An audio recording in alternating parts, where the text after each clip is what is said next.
នៅពេលបាកូននេះខ្ញុំបានជិះរថភ្លើងតម្លៃ100 ដើម្បីទៅលេងទីក្រុងតូចៗផ្សេងៗក្នុងតំបន់អុកស៊ីតានីខ្ញុំបានទៅលេងអាវីញ៉ង់ ពាក់ពីញ៉ង់ ណាក់បុន កាកាសុន និងគូរីយ៉ូទីក្រុងទាំងអស់នេះមានសម្រស់ស្អាតរៀងៗខ្លួនទៅតាមបែបផែននៃទីក្រុងនីមួយៗដោយនៅទីក្រុងអាវីញ៉ង់គឺយើងមាន Palais des Papes ដែលជាកន្លែងស្នាក់នៅរបស់សម្ដេចប៉ាបកាលពីជំនាន់បុរាណហើយនឹងមានស្ពានចាស់អាវីញ៉ង់ដែលល្បីជាពិសេសគឺសម្រាប់ក្មេងៗដែលគេចូលចិត្តជាងនៅស្រុកបារាំងហ្នឹងគឺសៀលលើពងតាវីញ៉ង់ហ្នឹងបើយើងនិយាយទៅជាមួយកន្លែងសំខាន់ក្រៅពីហ្នឹងក៏យើងមានសួនច្បារក៏ដូចជាកន្លែងផ្សេងៗទៀតដែលយើងអាចមើលបាននៅក្នុងទីក្រុងអាវីញ៉ង់នេះបើយើងក៏លេចទៅមើលទីក្រុងប៉ែវីញ៉ង់ម្ដងគឺសម្រាប់ខ្ញុំផ្ទាល់អារម្មណ៍ដំបូងផុតនោះគឺទីក្រុងនេះមានសភាពលក្ខណៈដូចគ្នាខ្លាំងជាមួយនឹងទីក្រុងទូលូសឬក៏ទីក្រុងបាសេឡូណារបស់ប្រទេសអេស្ប៉ាញហើយលើពីទៀតនោះគឺនៅក្នុងទីក្រុងនេះគឺមានរូបទង់ជាតិកាតាឡាន់ដែលជា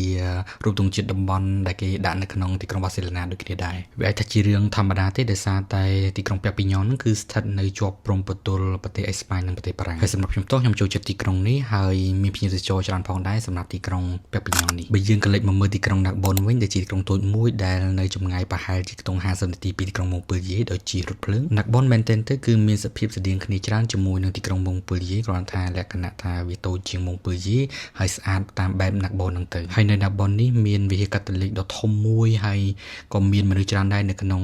ទីក្រុងចំណាស់គេណាឬក៏យើងហៅថាឡាវីវីលហ្នឹងហើយអ្វីដែលគួរចាប់អារម្មណ៍ហ្នឹងនៅតាមមាត់អូរបស់គេហ្នឹងគឺមានគេលក់កៅអៅសាជូក៏ដូចជាស្បែកជើងសាជូដែលអាចនៅប្រើបាននៅថ្មីអញ្ចឹងណាដែលយើងអាចទិញបាននៅក្នុងតម្លៃរៀងសមរម្យឥឡូវយើងទៅមើលទីក្រុងបេតិកភណ្ឌរបស់បារាំងដែលមានរងប៉ាធំជាងគេបំផុតនៅក្នុងតំបន់អឺរ៉ុបនេះម្ដងគឺទីក្រុងកាកា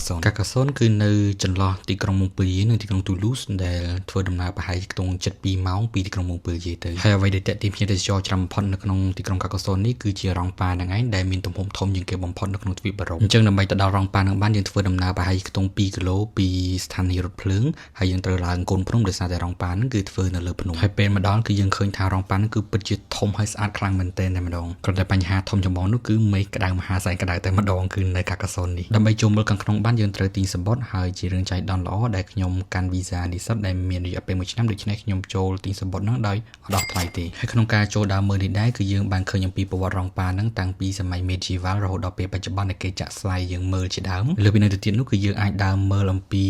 view ពីខាងលើនៅក្នុងទីក្រុងកាកាសុនទាំងមូលពីកន្លែងរងប៉ាហ្នឹងមកហើយលើពីនេះទៀតនោះគឺយើងអាចឃើញអំពីជួរភ្នំ Pyrenees ដែលជាជួរភ្នំវែងមួយក្នុងចំណោមជួរភ្នំវែងៗផ្សេងៗរបស់ប្រទេសបារាំងផងដែរចុងក្រោយគឺជាទីក្រុងដែលជនជាតិបារាំងចូលចិត្តមកលេងកំឡុងពេលខែក្តៅនោះគឺទីក្រុងគូរីយ៉ូគឺជាទីក្រុងដ៏តូចបំផុតមួយដែលនៅជាប់ជាមួយនឹងប្រទេសអេស្ប៉ាញផ្ទាល់តែម្ដងហើយអ្វីដែលទាក់ចិត្តជនជាតិបារាំងក៏ដូចជាភ្ញៀវទេសចរមកទីកាន់ទីក្រុងនេះគឺឆ្នេរសមុទ្រដ៏ស្រស់ស្អាតសម្រាប់ខ្ញុំផ្ទាល់ខ្ញុំស្រឡាញ់ទីក្រុងនេះខ្លាំងមែនទែនដោយសារតែខ្ញុំទៅនឹងខ្ញុំមានអារម្មណ៍ថាខ្ញុំ relax ខ្ញុំដូចជាអត់សូវបខំអត់សូវដើរខ្លាំងទេគឺទៅដល់គឺអង្គុយលេងនៅមាត់សមុទ្រតែម្ដងហើយបើនិយាយពីទឹកសមុទ្ររបស់គេវិញគឺត្រជាក់ស្រួលហើយថ្លាដែលយើងអាចឃើញទៅដល់បាតដែលមានដុំថ្មតូចៗនៅខាងក្រោមដែលមានសម្រស់ស្អាតខ្លាំងមែនទែនហើយដូចបងប្អូនអរគ្នាអាចឃើញបានគឺគេចូលចិត្តមកទីនេះច្រើនមែនទែនគេមកហាលថ្ងៃគេមកងូតទឹកសមុទ្រមានទាំងជនជាតិបារាំងមានទាំងជនជាតិអេស្ប៉ាញជាដើមសរុបមកការដើរលេងរបស់ខ្ញុំកំឡុងពេលខែក្តៅនៅប៉ែកខាងត្បូងនៃប្រទេសបារាំងនេះគឺខ្ញុំចំណាយអត់តិចមែនទែនដោយសារតែខ្ញុំជិះត្រាំងអស់តែ€1ហើយនឹងកន្លែងដើរលេងមួយចំនួនគឺខ្ញុំចូលដល់ឡើយទេដោយសារតែខ្ញុំកាន់វីសានិស្សិតដែលមានរយៈពេល1ឆ្នាំនោះឯងហើយនេះឯងគឺជាអ្វីដែលខ្ញុំអាចទិញផលប្រយោជន៍បានក្រៅពីការសិក្សានៅប្រទេសបារាំងក្នុងនាមជានិស្សិតអាហារូបករណ៍របស់រដ្ឋាភិបាលបារាំង